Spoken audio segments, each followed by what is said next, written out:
जैसे मैं और साक्षी सोनमर्ग पहुंचे थे तो हमने होटल रूम में क्या देखा?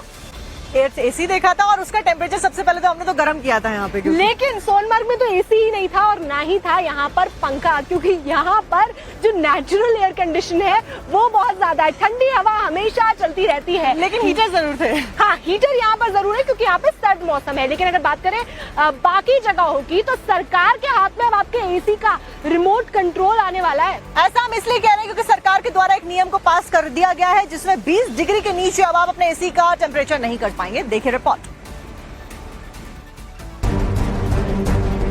देश में चल रही भीषण गर्मी और लू के बीच आपके एसी यानी एयर कंडीशनर पर बहुत जल्दी टेम्परेचर की लिमिट लगने वाली है। केंद्र सरकार एसी के तापमान को लेकर नया नियम ला रही है। इसके बाद एसी को 20 डिग्री से कम में या 28 डिग्री से ज्यादा में सेट नहीं किया जा सकेगा। आसान भाषा में समझाएं तो आप अपने कमरे को 20 डिग्री सेल्सियस से नीचे ठंडा या 28 डिग्री सेल्सियस से ऊपर गर्म नहीं कर पाएंगे।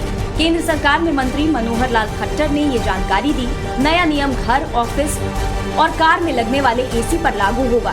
इन सभी जगहों पर 20 डिग्री से कम में एसी नहीं चल पाएगा।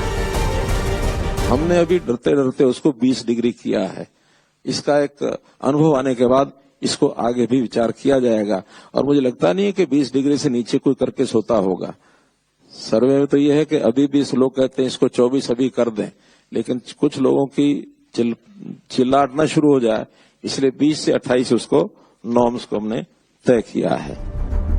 नए नियमों के साथ सरकार का पहला मकसद ज्यादा बिजली खपत को कम करना है। केंद्रीय मंत्री ने कहा कि ये फैसला ऊर्जा संरक्षण, बिजली की खपत को कम करने और पर्यावरण के बैलेंस को ध्यान में रखते हुए लिया गया है। बता दें कि जितने कम में एसी चलाया जाता है उतनी बिजली ज्यादा खर्च होती है। इसके अलावा इससे जलवायु परिवर्तन के खिलाफ लड़ाई में भी मदद मिलेगी।